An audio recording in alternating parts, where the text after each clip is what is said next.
আপনি কি জানেন জাপানের মানুষ বিশ্বে অন্যতম ধনী এবং অর্থনৈতিকভাবে স্থিতিশীল? তাদের আয় বেশি বলেই তারা ধনী নয়, বরং তাদের টাকার ব্যবস্থাপনা এতটাই চমৎকার যে কম আয়েও তারা বিশাল সম্পদের মালিক হয়ে ওঠে। আপনিও কি আপনার অর্থ সঠিকভাবে সংরক্ষণ করতে চান? অনেক টাকা উপার্জন করেও যদি সব শেষ হয়ে যায়, তাহলে তো কোনো লাভ নেই। আজকের এই ভিডিওতে আমি আপনাদের সামনে তুলে ধরব জাপানি অর্থ ব্যবস্থাপনার ৩টি গোপন রহস্য, যা আপনাকে টাকার সঠিক ব্যবহার ও সঞ্চয় শিখতে সাহায্য করবে। সুতরাং ভিডিওটি শেষ পর্যন্ত মনোযোগ দিয়ে দেখুন, কারণ প্রতিটি পয়েন্ট আপনার জীবন বদলে দিতে পারে। Number 1, Kakeibo method. আপনার কি মনে হয় আপনি অনেক টাকা আয় করেও ঠিকমতো জমাতে পারছেন না? তাহলে জাপানের প্রাচীন ও কার্যকরী কাকেইবো মেথড অনুসরণ করুন। কাকেইবো হলো হাতে লিখে বাজেট পরিকল্পনা করার কৌশল। এটি ১৯০৪ সালে হানি মোতাকো নামের একজন জাপানি নারী সাংবাদিক চালু করেছিলেন। এই পদ্ধতির মূল মন্ত্র হলো প্রতিদিন প্রতিটি খরচ খাত আলাদা করে লিখে রাখা। এতে আপনি বুঝতে পারবেন আপনার প্রয়োজনীয় খরচ কোথায় যাচ্ছে এবং কিভাবে তা কমানো যায়। কাকেইবো মেথড অনুসরণ করতে হলে আপনাকে এই 4টি পয়েন্ট ফলো করতে হবে। নাম্বার 1, আপনার মাসিক আয় লিখুন। নাম্বার 2, প্রয়োজনীয় খরচ লিখুন। নাম্বার 3, অপ্রয়োজনীয় খরচ লিখুন। নাম্বার 4, মাস শেষে হিসাব করুন কোথায় টাকা বেশি খরচ হলো এবং কিভাবে তা কমানো যায়। জাপানি মানুষ এই পদ্ধতি এতটাই দক্ষতার সাথে অনুসরণ করে যে অল্প আয়েও তারা প্রচুর টাকা সঞ্চয় করতে পারে। সিক্রেট নাম্বার 2, সংকটের জন্য প্রস্তুতি।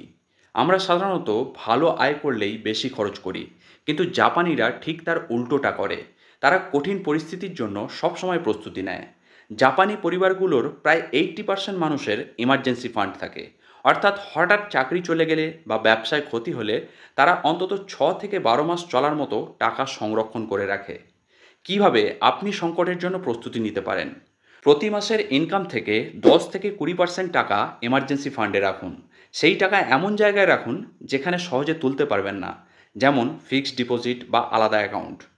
কেনার আগে ভাবুন, নীতি অনুসরণ করুন, প্রয়োজনীয় না হলে খরচ করবেন না। জাপানিরা বলে টাকা বাঁচানোর সবচেয়ে ভালো উপায় হলো অপ্রয়োজনীয় খরচ বন্ধ করা। সিক্রেট নাম্বার 3, অর্থের প্রতি দৃষ্টিভঙ্গি বদলান। জাপানি সংস্কৃতিতে টাকা শুধু বিলাসিতার জন্য নয়, এটি সুরক্ষা ও ভবিষ্যতের নিশ্চয়তা। তাই তারা টাকা ব্যবহারের সময় দীর্ঘমেয়াদী চিন্তা করে। তাদের বিশেষ কিছু মানসিকতা: টাকা হলো বীজ, যা সঠিকভাবে রোপণ করলে ভবিষ্যতে ফল দেবে। অর্থ মানেই শুধু বাজে খরচ নয়, বরং এটি বিনিয়োগের সুযোগ। সঞ্চয় শুধু নিজের জন্য নয়, বরং পরিবারের ভবিষ্যতের জন্য। আপনি কিভাবে এই দৃষ্টিভঙ্গি গড়ে তুলতে পারেন? টাকা শুধু খরচ করার জন্য নয়, বরং কোথায় বিনিয়োগ করলে ভবিষ্যতে লাভ হবে তা ভাবুন। শুধু আজকের জন্য নয়, বরং আগামী 10 বছরের জন্য পরিকল্পনা করুন।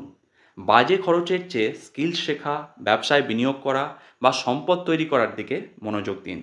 জাপানি ধনীরা এই নীতিগুলো মেনে চলে, তাই তাদের জীবনে কখনো অর্থনৈতিকভাবে বিপর্যস্ত হতে হয় না। আজ আমরা শিখলাম কিভাবে জাপানিরা টাকা সঞ্চয় ও বিনিয়োগ করে একটি নিরাপদ ভবিষ্যৎ তৈরি করে। সংক্ষেপে মনে রাখুন: 1, কাকেইবো পদ্ধতি। প্রতিদিন খরচ লিখুন ও বাজেট ঠিক করুন। 2, সংকটের জন্য প্রস্তুতি। ইমার্জেন্সি ফান্ড রাখুন। 3, অর্থের প্রতি দৃষ্টিভঙ্গি বদলান। শুধু খরচ নয়, বিনিয়োগের দিকেও নজর দিন।